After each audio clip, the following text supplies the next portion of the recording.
Hi friends, எல்லோரும் எப்படி இருக்கீங்க? கர்த்தருடைய கிருபையால் எல்லோரும் நல்லா இருப்பேன்னு சொல்லிட்டு நான் விசுவாசிக்கிறேன். இந்த நாளில் கூட ஒரு வேத பகுதியை பார்க்கலாம்.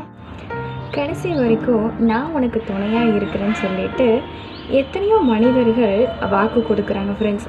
ஆனாலும் அவங்க என்ன பண்ணுறாங்க அப்படின்னா, கடைசி வரைக்கும் அவங்களால நிலச்சி நிற்க முடியல. அவங்க சொன்ன வார்த்தையில் அவங்களால இருக்க முடிய மாட்டேங்குது.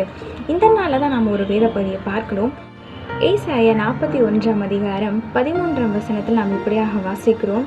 கர்த்தராகிய தேவன் உன் வலது கரத்தை பிடித்து பயப்படாதே, நான் உனக்கு துணை நிற்கிறேன் அப்படின்னு சொல்கிறாரு. To not fear, I will help you அப்படின்னு சொல்லிட்டு நம்ம இங்கிலீஷில் பார்க்குறோம் ஃப்ரெண்ட்ஸ்.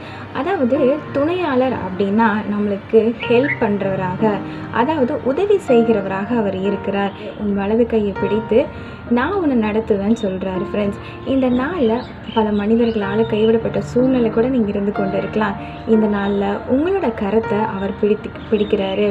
அவர் பிடிக்கும் பொழுது அவர் என்ன சொல்கிறாரு அப்படின்னா, நான் உன்னை விட்டு ஒரு நாளும் விலக மாட்டேன், உன்னை விட்டு நான் ஒரு நாளும் விட்டுட்டு போக மாட்டேன், நான் உனக்கு எப்போவுமே துணையாக இருக்கிறேன் அப்படின்னு சொல்லிட்டு இந்த நாளில் உங்களுக்கு ப்ராமிஸ் பண்ணுறாரு ஃப்ரெண்ட்ஸ். வாக்கு மாறாதவர் உங்களோடு கூட இருக்கிறார். May God bless you. கர்த்தர் உங்களை மிகவும் நேசிக்கிறார்.